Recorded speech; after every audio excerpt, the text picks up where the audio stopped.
Bonjour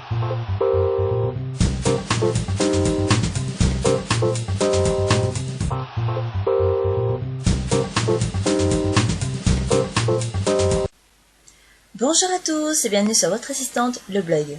Suite à la demande d'un abonné, nous allons découvrir comment créer une pyramide des âges sur Excel. Une pyramide des âges, selon Wikipédia, est un mode de représentation graphique de la structure d'une population. Vous retrouverez le lien du fichier utilisé dans l'espace membre. Comme il s'agit des données de l'INSEE, j'ai remis un peu d'ordre dans ce tableau, puisque je n'ai pas besoin de toutes ces informations, pour ensuite l'insérer en tant que tableau, comme nous l'avons déjà vu dans l'article sur les tableaux et graphiques d'Excel 2013, donc insertion tableau.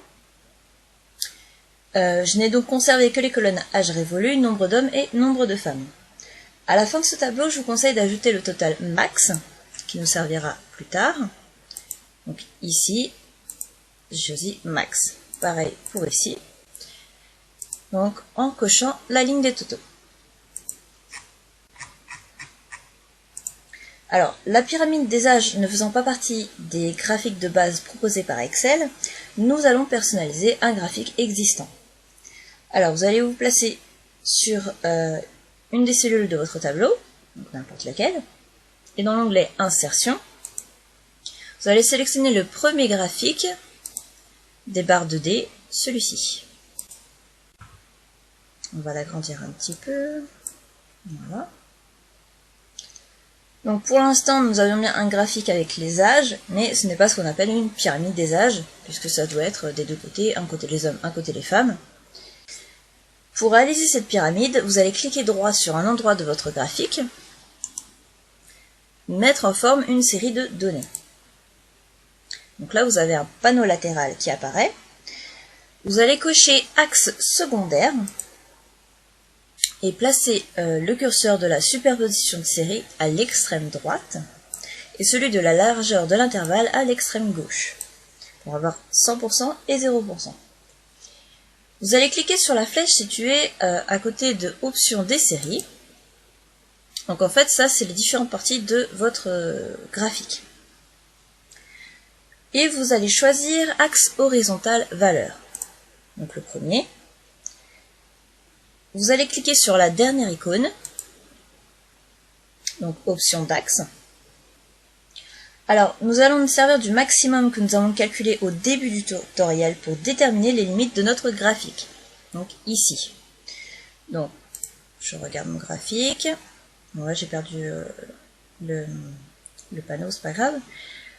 On voit que j'ai 464 053 hommes et 470 121 femmes. Donc on va choisir comme une limite 500 000. Alors il ne servira à rien de mettre une valeur bien supérieure à celle-ci car la pyramide serait très petite en largeur et à l'inverse de choisir une limite trop petite car les lignes dépasseraient complètement de votre graphique et la pyramide serait inexploitable puisque en fait ça ferait un gros rectangle. Donc aucun intérêt. Alors je reviens sur mon graphique. Voilà, on a été sur l'axe horizontal, ici. Voilà. Donc, dans ce panneau latéral où je suis revenue, on va mettre un minimum à moins 500 000 et une limite maximum donc de 500 000. Il me l'a modifié. 500 000, c'est bon. Donc, c'est important de mettre exactement le même chiffre, enfin le même nombre plutôt, en négatif et en positif. Alors, vous allez aussi cocher la case valeur en ordre inverse, puis vous allez cliquer de nouveau sur la petite flèche option d'axe, et choisir axe secondaire horizontal valeur. Voilà. Et là, vous allez mettre exactement la même chose. Donc, normalement, vous devez vous retrouver encore sur la même icône. Moins 500 000 et 500 000. Par contre, cette fois, vous n'allez pas cocher valeur en ordre inverse. Donc, pour terminer la construction de cette pyramide, vous allez cliquer sur la pyramide donc, des hommes. Vous allez baisser la largeur de l'intervalle, donc normalement ça doit mettre directement sur le bon axe et l'option des séries. Donc vous baissez aussi la largeur de l'intervalle comme nous l'avons fait tout à l'heure. Alors ensuite vous allez cliquer sur l'axe des âges, donc ici. Et donc là vous avez de nouveau un changement de panneau latéral. Vous allez cliquer sur option d'axe. Dans étiquette, vous allez spécifier l'unité de l'intervalle et indiquer 10. Donc pour des âges de 10 en 10. Vous pouvez mettre 5, vous pouvez mettre 2, vous pouvez mettre ce que vous voulez. Ensuite, vous allez sélectionner l'un des deux axes horizontaux. Donc, on va commencer par le premier ici. Toujours dans option d'axe, nombre. Donc vous allez choisir personnaliser.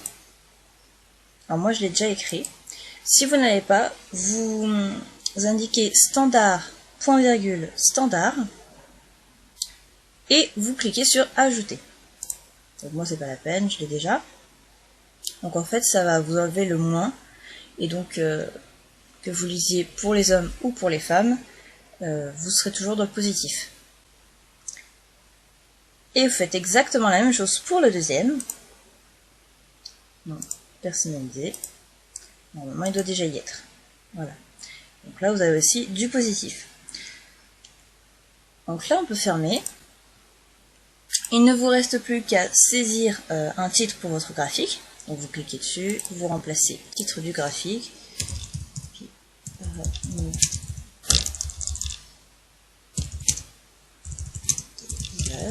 voilà. Maintenant, vous pouvez également modifier les couleurs, donc soit en sélectionnant le cadre du graphique et en allant dans l'onglet création. Donc soyez bien sur le graphique, car sinon il ne s'affiche pas. Modifier les couleurs. Voilà, vous avez une sorte de nuancier, voilà, vous pouvez choisir ce que vous voulez. Ou le style du graphique. Voilà. Ou alors, vous sélectionnez donc la pyramide des hommes ou des femmes. Donc par exemple, on va changer. On va bien rester dans les idées reçues, le rose pour les femmes.